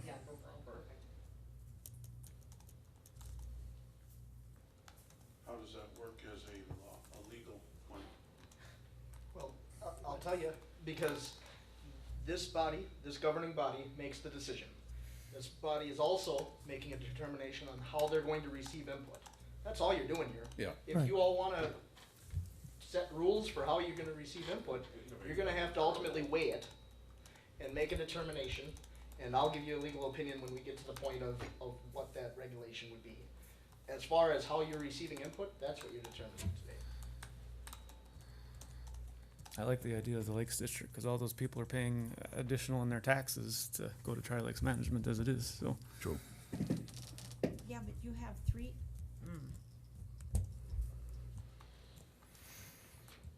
Okay. One per property, you, regardless? You're still talking anyway, that's all we're doing right now. Yes, Talking. yes. You can change it next week. Donna? Podium, Real simple. it's never simple. True. I was just gonna say, one property, one vote, because each property has a unique number. So that way you know you're not gonna have duplicates. I mean, every parcel has a unique number, correct? So, one property, one vote. You don't have to worry about trusts or, you know, multiple owners or anything like that. Yeah. Thank you. People own multiple properties. Many. Yes. I'd say over 50%. I'd say over 50% of the town. We've got 3. But how many Excuse then? me? I didn't hear you. Over 50% of the town has multiple properties. 50% of the people on Lake Sherwood have more than one property. In the town, In not the In the town. town, in the town, I'm saying, Oh, in the town, yes. Right, Yeah, I yes. can see that. yes. Lake frontage, I would think you. So we're back to one property, one vote, regardless. One That's input what we're per at. property in the Tri-Lakes District is what I heard. In the, It's an opinion. on the lake, or you're saying somebody off the property? Tri-Lakes. Pardon? If you're a member of Tri-Lakes, you have membership in Tri-Lakes, you're part of the district, you have property rights. on, either on the shore or beach clubs. But I don't have lake frontage property, I get to vote yet? You have lake rights. Lake rights, You got yes. just as much say as someone that's. Back to the comment you made earlier, an offshore property that has interest in a beach club, why shouldn't they have a vote? Or not a vote, an input? I said lake shore or beach club, number of the people that vote. Right. Or opinion. let me change Opinion, that. yeah. They're all in the Tri-Lakes Management District. Pardon? They are all in the Tri-Lakes Management District. Right, can I say this one more time? My opinion, You should be up here, only people please. that own lake frontage property that are affected by this or own beachfront should make the decision on what's gonna happen to them. And that's what we're That's- doing by limiting it to Tri-Lakes. Tri-Lakes those that are in covers that. Tri-Lakes Management District, yes. But Tri-Lakes, if I don't own frontage, I'm still a member of Tri-Lakes, right? Yes. Beach club, right? Oh, I yeah, still gotta vote, yes. okay? Yes. Well, okay, I understand. There's only there's one small portion of Arrowhead that is not in Tri-Lakes, it's way south. But other than that, Sherwood, Camelot, and most of Arrowhead is in Tri-Lakes. Right, but everybody is, the lots over here are on Tri-Lakes, right? No, No, no, Oh, no. only people who have lake rights. oh, I apologize. Yeah. When I heard Tri-Lakes, I thought the whole township. Yeah, no. Then I humbly apologize. I'm sorry. Okay. We settled on that? We don't have, do we have to vote on it? We just, general agreement? You don't have to vote on Okay. anything tonight. Good. Can I confirm I have it correct? Consensus was that one vote per property, per one property within the Tri-Lakes management? Is that what it was? I say one, One input. because it's not really a vote. It's Yeah. one Input? input Yeah. per Okay. property in the Tri-Lakes district. Thank you. We're good? Good. Is this whole thing gonna be like this? So now that we have determined who's eligible, now the method that we would utilize to reach them, I would assume Tri-Lakes has a listing of those property owners. You Yes. probably just recently, or are going to very soon Yes. mail them a postcard for the Tri-Lakes meeting. Yes, So that's an accessible list. yes, Does that have a parcel number on the list? yes. Okay. It's got everything on there, so I'll get that to you. You want it? Yeah, they definitely have it for the septic systems anyway. Tri-Lakes only handles systems 1990 and older. That's right, Yep. because I fall under it. Okay. That's pretty simple. And then begin assembling input questions. You had quite a few on here I thought were very worthwhile.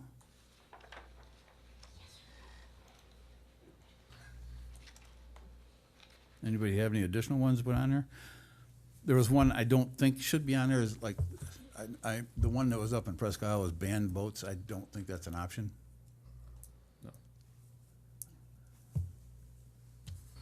Or I don't think it should be an option. Let me just ask a question then. If this is going to only, if I'm understanding this correctly, then if this is going to members of the Tri-Lakes District, this is how this is working, then why doesn't this come out of the Tri-Lakes Management District at their expense and their effort? This is a town ordinance. Maybe they'll split it with us. Yes. Doubtful. 2575? Sorry. Well, how will we even do it? Well, Maybe I'm skipping ahead to the next slide, but no, I think that's additionally part of method. I mean, once we would get the list and we would see how many are on the list, we could determine,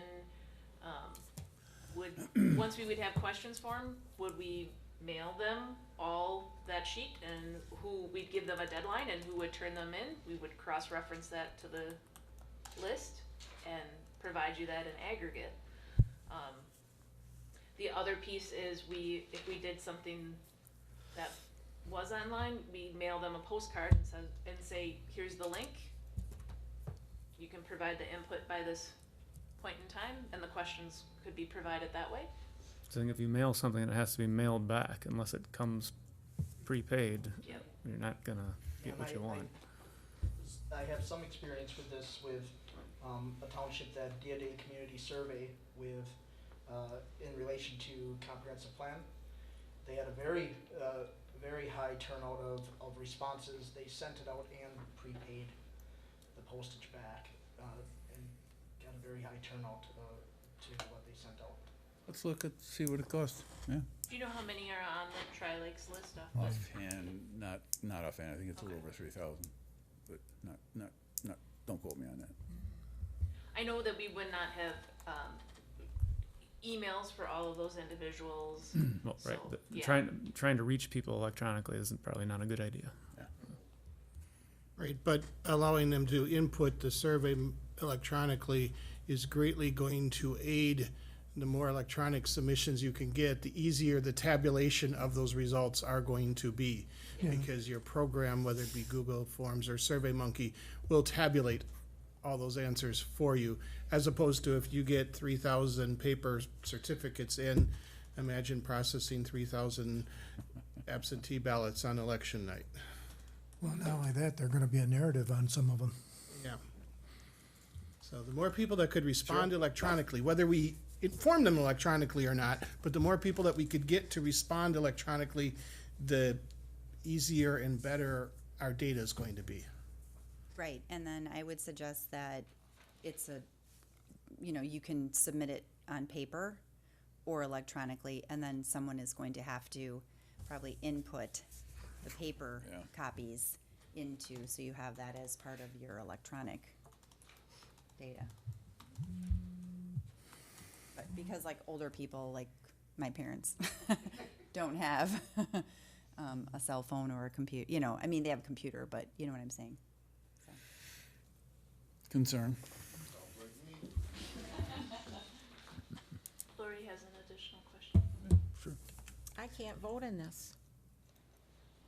I'm not a member of Tri-Lakes, but I live in Lake Arrowhead.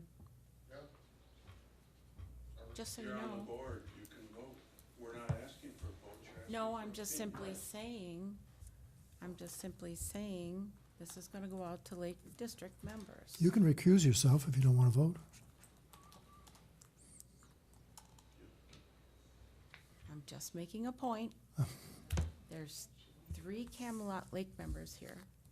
Lake Association I'm just making a point. I have to represent all members of the town, all constituents in the town of Rome. You'll have the input. I'm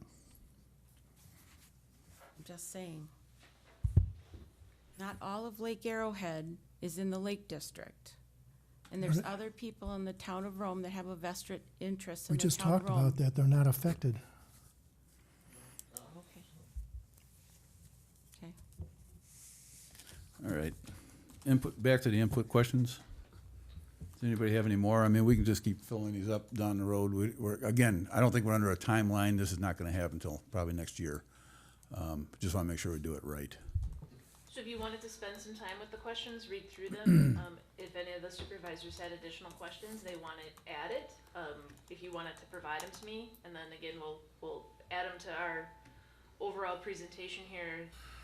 I think that would also give us the opportunity between the next meeting to get the list from Tri-Lakes, and then we can make some determination once we know numbers.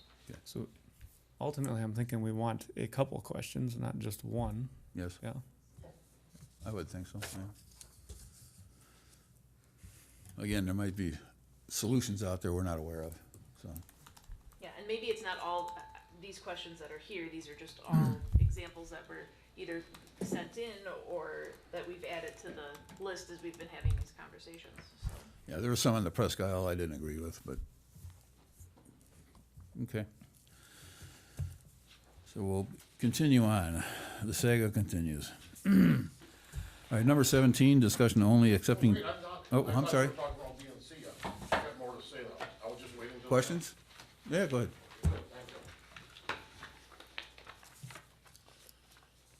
Right away in the beginning, it says, continue conversation on safety concerns. Now, I worked in the trades 45 years. Through the years, safety has got the #1 priority on any job site. I don't care what you're doing, how you're doing it, safety is #1. Can I get agreement on that? Yep. Okay. Now, and then it also says, wake manipulation, I can't pronounce it, device. Where are we gonna decide what's a wake? That's down the road. Okay, Okay. that's gonna be later discussion. Okay. Right now, we're just. Because I think that might selling be facts. put in this questionnaire, when this questionnaire or whatever gets sent out, because I'm a fat guy. Do I get classified a device because I'm putting extra weight in that boat? And then I'm getting back to lastly, the safety. I've spent a lot of time on our lake this year, since this thing happened, sitting down there. I find that the big 28-foot pontoon boats that come by with the 150 horsepower motors do way more wave action than my boat. And you can read, we're getting back to safety here. When my grandkids, our grandkids, are out on they're this tall. They're wearing life jackets. They're out on their paddle boats. And one of these big pontoon boats come by, and their waves are this high. It capsizes them. That's a safety concern. Where are we gonna draw the line? We're talking about wake boats here, and we're Sir, gonna keep you it- got safety here, I know, but we're talking about wake boats and safety. but it's safety. Ask you to take this copy up here and read through it, please. It does address that in several Because that's levels. my whole question is safety. I'm watching my grandkids, I don't doubt it. That's a separate issue, though. and that's safety, and that's also into the shoreline erosion. I mean, I get probably 1 to 2 wakeboard boats come by compared to them big pontoon boats that come Okay. 100 feet from shore.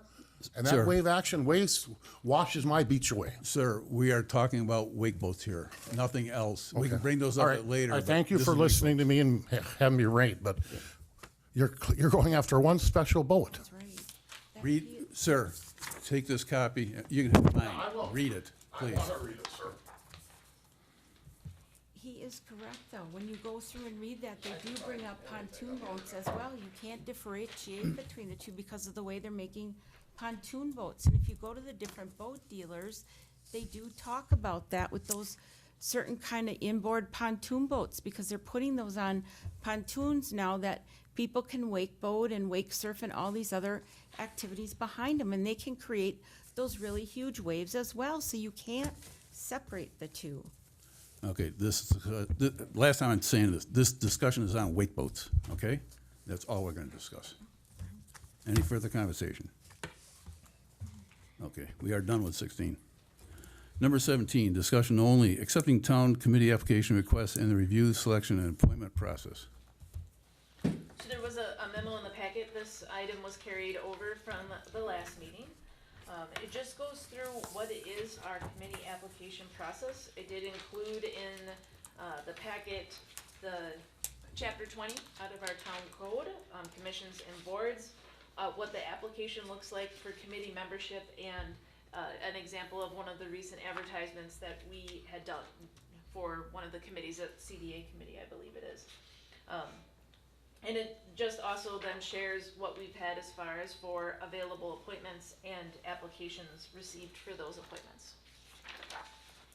I was the one that asked that this be on here. I was looking for a way for us to encourage more community participation as the numbers have been dropping, as well as to look at possibly revising the way that we interview and appoint. For many, many years, even in prior years when I had been on the board, Supervisor Goldman as well, it had been on there as interviewed and appointed by the town chairperson. As we know, this board and the previous board, that process has changed a little bit, where it was taken a little bit more literally. And again, just looking for a way to encourage more community participation and possibly simplifying that process. Comments I've received from people that I have encouraged to apply. Some of them have, some of them haven't. Some of them have participated and been on the committees. Comments that were made, they've said they would like to see a more simplified process of applying. They said that they're retired and they think of it more as volunteering. They want to be involved, that they enjoy being involved, but they think that the length of services may be a little bit too long. Sometimes it's maybe 3 or 4 years, and then if they want to do another 2 years, it ends up being a total of 6. That maybe 2 years is a better length of time, and that the first year is more a year of acclimation for them, and the second year they're learning their way, and they can see if they enjoy contributing and if they want to continue contributing. Possibly if maybe in that first year or 2 they can get more training and opportunities for involvement. Again, simplifying the process, maybe, why a resume and an application. There are suggestions that have been made, possibly an online form, and simply just ask why they're interested in serving. I did go out and look at other communities. Mequon was actually one of them after we met the mayor here at that last meeting, talking about boats. There is a concern sometimes hearing from people that maybe they don't hear for long periods of time after they know that they've been the sole candidate. It had happened to me, actually, after I lost that one election. I applied for a position on a committee, knowing I was the only candidate. The chairman I know didn't want me. They sought out somebody else, even I was the only candidate. So we don't want those things to kind of happen, and know that the chairman is maybe hand-picking people for positions, and not saying, but I'm just saying we don't want those kinds of things to happen either.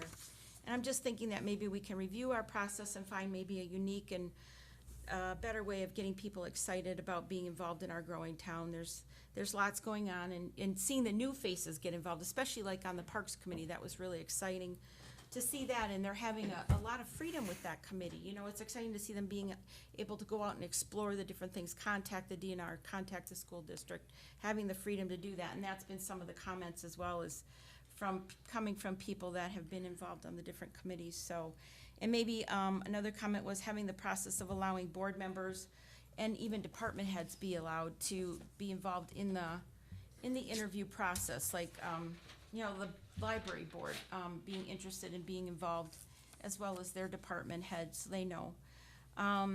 simple questions, maybe, you know, like on some of these forms I found from other communities. How long have you been a resident? Why are you motivated in applying and serving on this board, committee, commission? Describe your involvement in any community activities, clubs, volunteer organizations, and what skills or attributes can you offer? And the one from MEC1 was actually quite interesting. It was a one-page one, and you just simply submit the application, they keep your name in a pool, and they contact you. So maybe something as simple as that. So that's why I brought it up, and hopefully you folks will consider it or have some other ideas for discussion. Mr. Chairman, I don't think filling out a two-page application and providing a resume of some degree is asking too much of people who want to be on a committee. I mean, we are looking for people who bring some unique perspective to each committee and who have some talents and who are willing to put forth some effort, not just volunteering and showing up.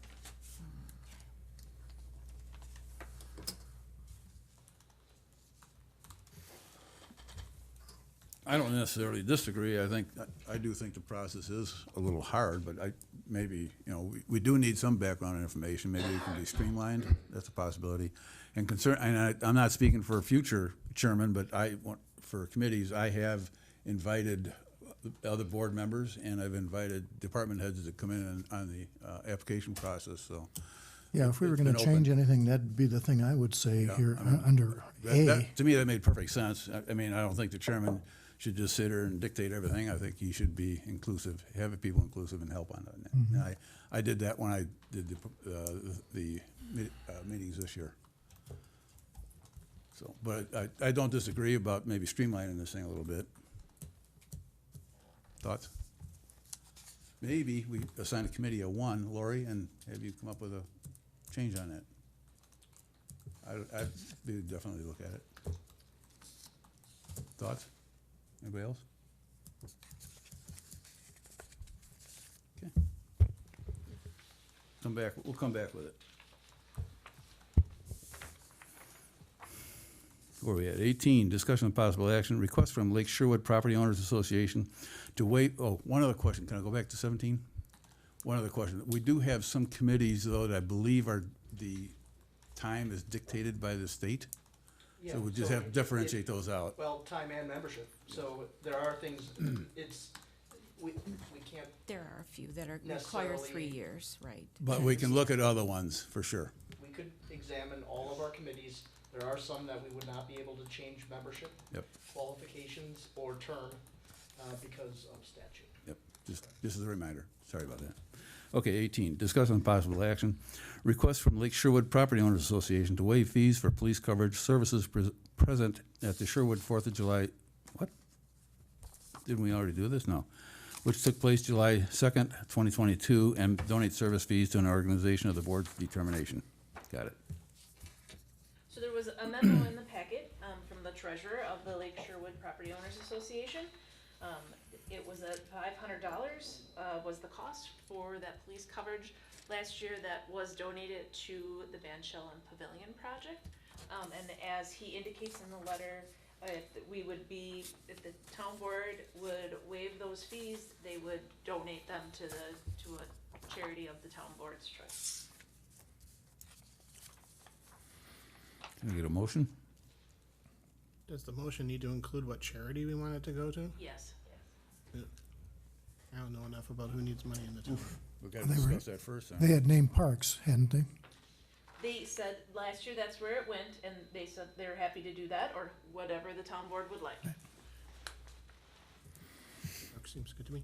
Move to approve waiver of the police fee for the July 4th celebration at the Lake Sherwood Property Association with a request that the association donate the money to the Parks and Rec Committee. I'll second the motion. Any further discussion? All those in favor, please signify by saying aye. Aye. Any opposed? Motion carried. Number 19, discussion of possible action, request from Tri-North Ski Club for first responders to be present at the mini mutter that is taking place at Tri-North on August 6th, 2022. Is that with fees waived? That would be standby fees waived, yes. And they are a charitable organization? They're, I believe, a membership organization, so they are not for profit, but I'm not sure Not what profit. their Okay. I think the request had that they were a 501c3, I thought. 513. Yeah, I think it was 501c3 was in Yes, the, 501, yes, you are correct. And the flyer, like Lori was giving the details, is on the back of their request. So the standby services would be having EMRs, I know his note says EMTs, but it would be having emergency medical responders there, and I believe they're also gonna set up a shower for the kids afterwards. This is gonna start. Fire department? Can you include waiving of the fees if you make a motion, please? Cause it's not. Yeah. I'll make a motion This is- to approve the request from Tri-North Ski Club to waive the standby EMR fees at their event. second? Mm-hmm. Any further discussion? Yes, where is this money coming from to cover this, if we waive this fee? Or do we have the money to It would cover just- those wages? It would just come out of part-time wages. I mean, obviously, we set an annual budget for part-time wages, and it's gonna come out of the budgeted fees. I know, but are we, eventually, I mean, the taxpayers are covering this, so at some point, I mean, it's great for us to do this, but we keep doing it and doing it and doing it, at some point, is it, we're gonna keep getting asked this, so at some point, are we gonna draw the line, or? We have said that we consider this request for nonprofits or not-for-profits. Those that if the profit is, if the event is for profit, or if it's a for-profit organization, we've said that the standby charge is part of the Alright. cost of doing the event. Was Sherwood on the 4th of July not-for-profit? So they didn't provide standby services, they did, well, maybe they did provide standby services and then they had, individuals out there, so, but they did not request for that to be waived. Okay, I don't know, we've done that one so many times in the past, that's something we would have to look at, cause we didn't also send them an invoice for that. all right, I can clarify that one. would you please? Thank you. Any further discussion? All those in favor, please signify by saying aye. Aye. Any opposed? Motion carried. Number 20, discussion and possible action, request from Fighting from Start to Finish for first responders to be present at the 5K Fun Run Walk fundraiser that is taking place at Hoozles at the Lakes on August 27th, 2022.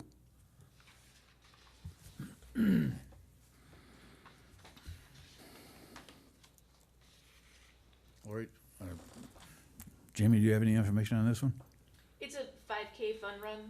It goes down Alpine to 14th and then back on Rapids Trail. This would be their second annual.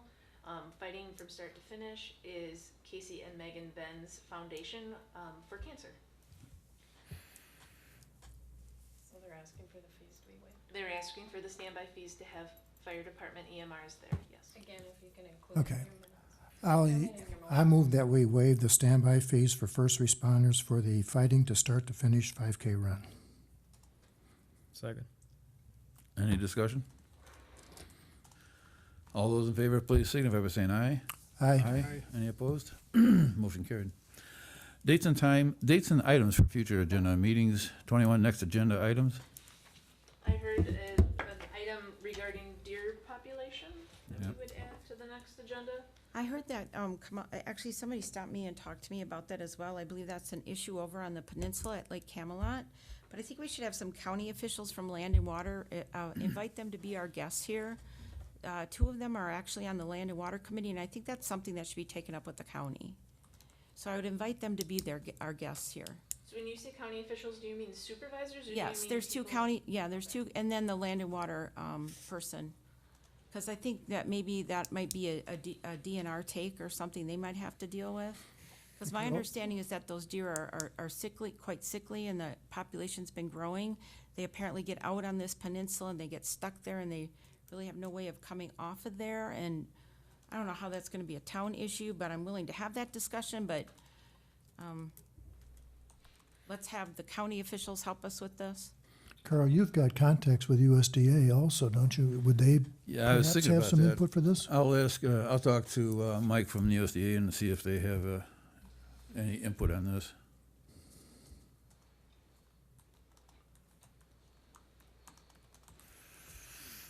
I'll check with Mike, And I think the land and water person is the same person. I think Dusty's the ZA as well.